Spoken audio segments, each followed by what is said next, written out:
Channel. இன்னைக்கு வடகறி எப்படி செய்யறது தான் பார்க்க போறோம். இப்ப கடலைப்பருப்பு நல்லா நேத்து நைட்ல இருந்து ஊற வச்சுட்டு இப்ப அரைக்க போறோம். பாத்தீங்கன்னா நல்லா ஊறி இருக்கு கடலைப்பருப்பு. நீங்க வேணும்னா டிஷ் செய்யறதுக்கு கொஞ்ச நேரம் முன்னாடி கூட ஊற வச்சுக்கலாம். இப்ப பாத்தீங்கன்னா தாளிக்கிறதுக்கு பட்டை, லவங்கம், ஏலக்காய், பிரிஞ்சி இலை, அப்புறம் 1/2 டீஸ்பூன் சோம்பு, கொத்தமல்லி, பச்சை மிளகாய், கருவேப்பிலை 2 கொத்து, தக்காளி 2, அப்புறம் வெங்காயம் 2. இப்ப பாத்தீங்கன்னா கடலைப்பருப்பு நல்லா அரைச்சு எடுத்துட்டு வந்துட்டோம். பாருங்க, க்ளோஸ் அப் காமிக்கிறேன். இந்த பதத்துக்கு அரைச்சிட்டீங்கன்னா போதும். இப்போ கடலைப்பருப்பு வேக வைக்கிறதுக்கு தண்ணி நல்லா சூடு பண்ணிக்கோங்க. இந்த மாதிரி இட்லி தட்டுல வச்சு வேக வச்சீங்கன்னா உங்களுக்கு ஈஸியா இருக்கும், உடைக்கிறதுக்கும் வேக வைக்கிறதுக்கும். மூடி போட்டு ஒரு 10 நிமிஷம் வேக வச்சுருங்க. அது ஒரு சைடுல இருக்கட்டும்.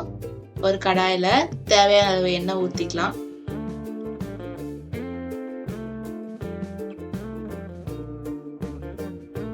இப்ப தாளிக்கிறதுக்கு தேவையானது ஃபர்ஸ்ட்லயே காமிச்சிட்டேன். அது போட்டு நல்லா வதக்கிக்கலாம்.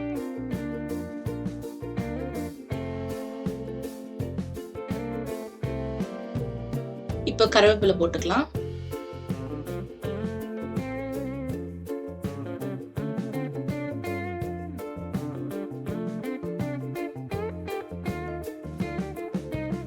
ரெண்டு பச்சை மிளகாய் கீரி வச்சு அதையும் சேர்த்து போட்டுக்கலாம். பச்சை மிளகாய் போடும்போது பார்த்து வதக்குங்க, ஏன்னா அது வெடிக்கும்.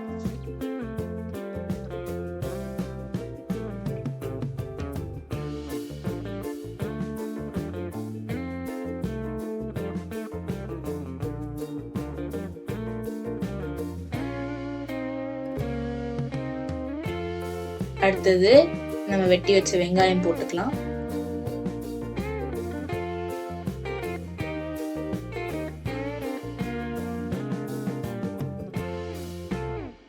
வெங்காயம் போட்டு வெங்காயத்தை நல்லா வதக்கிக்கலாம். வெங்காயம் நல்லா வதங்கி வந்துச்சு. வெங்காயத்தை வதக்குனதுக்கு அப்புறமா உப்பு போட்டுக்கலாம் தேவையான அளவு. நாங்க கல் உப்பு யூஸ் பண்றோம். இப்போ அதெல்லாம் சேர்ந்து வந்ததுக்கு அப்புறமா தக்காளி போட்டுக்கலாம்.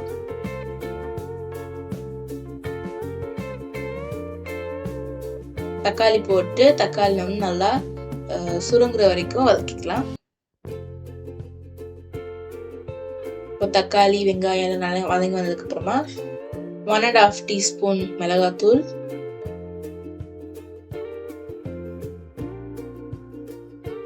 அப்புறம் 2 டீஸ்பூன் கரம் மசாலா,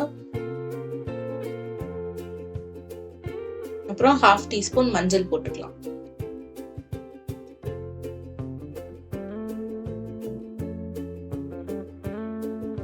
இப்போ நம்ம தண்ணி தேவையான ஊத்திக்கலாம். நீங்க பருப்பு அரைச்ச ஜாரை கழுவி அதுல தண்ணி கூட ஊத்திக்கலாம்.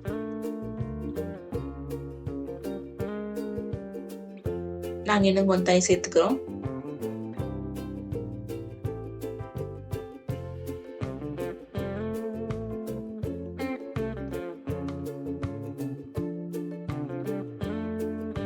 பாத்தீங்கன்னா நல்லா வெந்து வந்துருச்சு நம்ம கடலைப்பருப்பு. இது பிச்சு போட்டுக்கலாம்.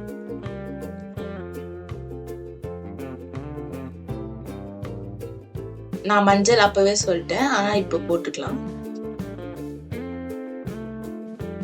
கடலைப்பருப்பு போட்டுக்கலாம்.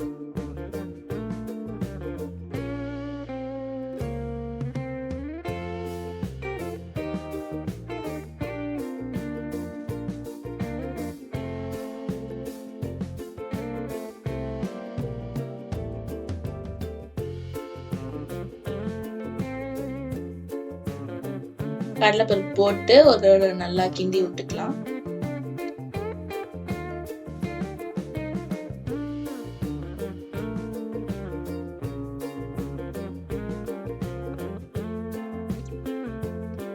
இப்போ ஒரு கொதி வந்ததுக்கு அப்புறமா அதுக்கு மேல கொத்தமல்லி போட்டு இறக்கிடலாம்.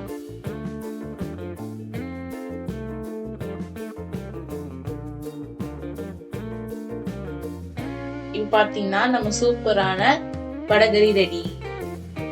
வடகறி தொட்டுக்க இட்லி வச்சு சாப்பிட்டீங்கன்னா நல்லா டேஸ்டா இருக்கும்.